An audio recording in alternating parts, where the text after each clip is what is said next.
Hi everyone, how are you all? My name is Leanne Sheargold.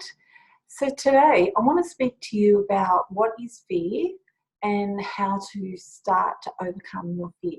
Okay, so with me, I have had depression and anxiety for half of my life. So fear was a great big factor. It stopped me from doing a lot of things.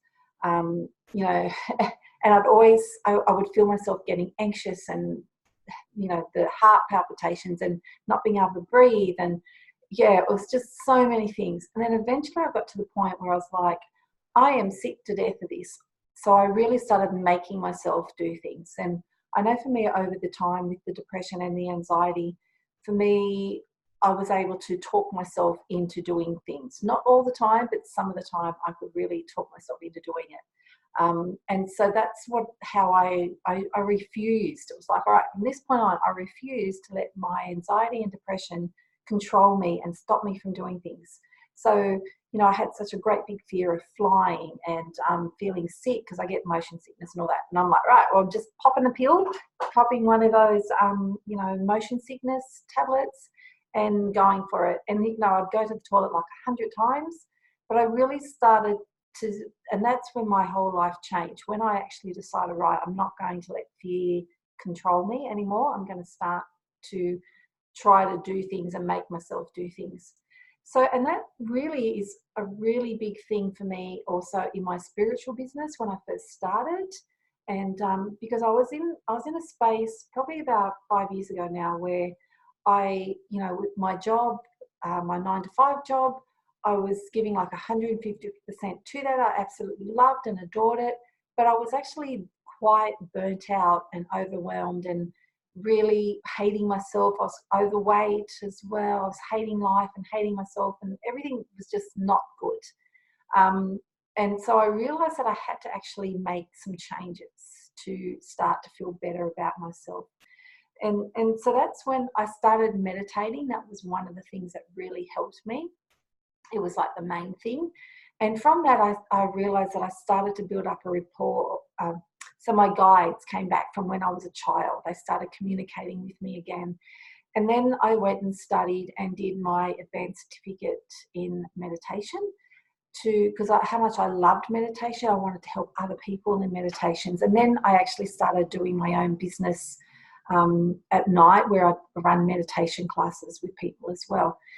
So for me, my fear was just so big, but my ego was huge. It was telling me all the time, oh, who do you think you are? You can't do that. You can't charge people. You don't have the qualifications, or you don't know what you're talking about.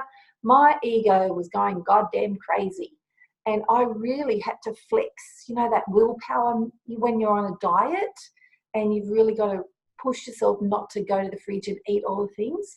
It was just like me sort of really flexing my muscle against my ego and against my fear.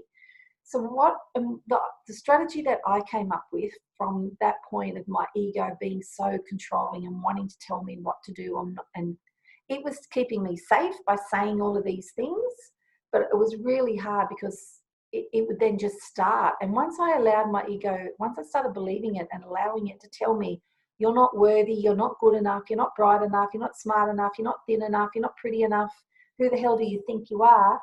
It would just go free fall. I'd be in that downward spiral where I was back in that depressed state, and I had to sort of fight tooth and nails at times to claw myself out of it. So I really came up with a strategy of that I'd had enough of my fear telling me. So that's where I decided to, anytime that I had an idea or an inspiration and I really wanted to do that, so I would come back to my heart center. And if I actually felt the joy and the happiness and the excitement about doing that particular activity, I was like, right, I really want to do this. So I've got to do it somehow so that my fear and my ego doesn't have control, that me as a human being and as a grown woman, that I have the control. So then I decided that I had to take action. So really, it was like I had to kick my ego to the curb, basically. So whatever my ego was saying, I would do the opposite. And, keeping this in perspective, if I was driving down a dark laneway at night and it was dark and my ego or my thoughts were like, get out of here fast, I would listen. I wouldn't do the opposite of that. So this is more so about any time that I had an idea or inspiration for my life, for doing something to make me happy, or with my business to do something, or connecting with your guides. And I really felt that excitement and joy in my heart. So I knew I was on my life purpose and my life path. I call it the yellow brick road. I knew I was on my yellow brick road. So I just had to have the courage to walk it and to not let my fear and my ego take over. So what I would do is, as soon as that idea came in and I felt that connection in my heart straight away, I would then take action. But my action would be a little tiny baby step. So, I wouldn't like go full blast in. So when I got the idea, all right, to start doing my meditation classes, I was like, oh, okay, that sounds, I wrote out on a piece of paper. I took my first little baby step. I wrote down on the piece of paper all the reasons why to do it and all the reasons not to do it. Okay, so that was my little baby step for that day. And then the next day, I actually had to think about, well, where could I do this? So I was obviously going to do it from my house, and I had to, get the space ready. And so, I spoke with my husband and we sort of moved things out of the room that I was going to use to do the meditation classes. I went and bought some things to hang on the wall to create a very nice atmosphere. Went and bought candles. So each day I was doing these little baby steps. My fear was still trying to jump back in and tell me, who the hell do you think you are? You can't do this, or that no one's going to come. But every day I would do something new. So finally I had my room set up. I had some nice cushions and candles, and I had the music and the incense, and I was ready to rock and roll and to go for it. So then my next step was, finding people. So then I just, some of my friends, I sort of asked them, would you be interested in coming? And I really just started off in quite a small little group with just some friends.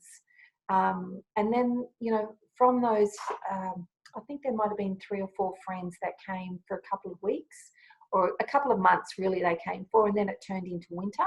So then I didn't do it over winter because I was doing it at night.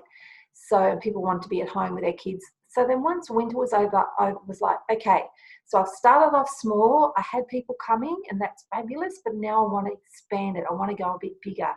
And again, I had to kick back into, what are my little baby steps for that? So I had to think of the little baby steps, the little strategies, because again, my fear was rising, like, oh, those people only come because they were your friends. They feel obliged to come. Who do you think you are? No one from out in the public is going to want to come, and you're not that good, and you can't charge people, and it was going crazy. So I was back into those little baby steps. So then I thought, okay, so I'm going to do a post in Buy, Sell and Swap. I'm going to do a post in my own page. I'm going to ask my friends again, and maybe they have a friend that they could bring along.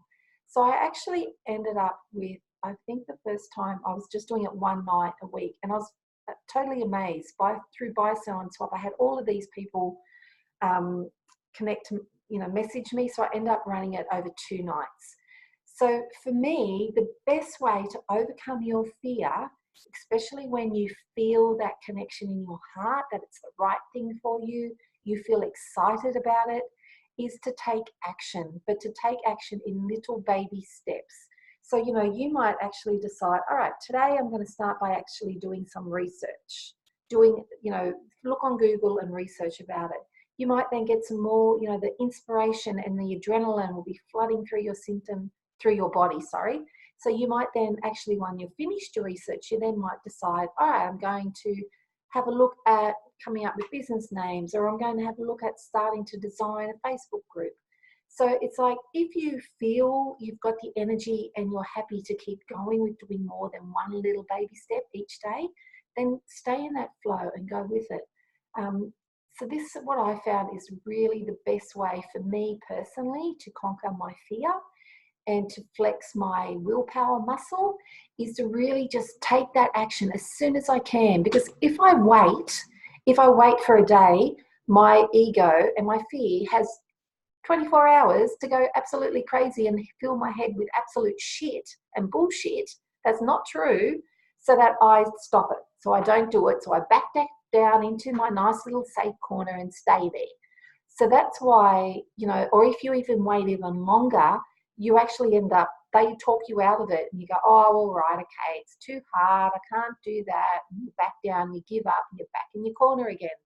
So that's why I'm saying, as soon as this great idea comes in and you feel that connection, you know, you might want to stay in that feeling space for an hour or two and make sure it's really, truly something that you want to do. Then start taking action straight away that same day. But as I'm saying, it only needs to be a little tiny thing. It might just start with doing some research. So you're showing your fear and your ego straight away that you're in charge, that you're taking back control. You feel aligned to this. It's on your yellow brick road, so you're going to do it, and you start doing the actions. I mean, even to this day, you know, my fear is still there and my ego is still there, especially when it comes around money and my pricing things for my services. It's huge. But even when new inspiration and new ideas come in, my ego will start to try to take over, especially if I'm having a flat day or a low day or my energy's not as high. That's when my ego sort of creeps in and like, oh, you know, you're not feeling that good because you're pushing it, you're doing too much, you know, people don't really want to listen to what you've got to say, or they're not going to watch your YouTube, all those sort of crazy things. So I really just have to, on those days when I'm not feeling the best, I just try to distract myself then. So I might go outside and lay in the sun, or I might go and meditate, or I'll go and do some music, or I'll go shopping, or I'll ring up my friends and say, let's go for a coffee. So when I'm feeling low and I don't really have the energy to do any of my baby steps towards my business or my heart-centered inspiration ideas, I know that I need to fill my bucket. I need to fill my self-love. I need to give myself a break and to rest.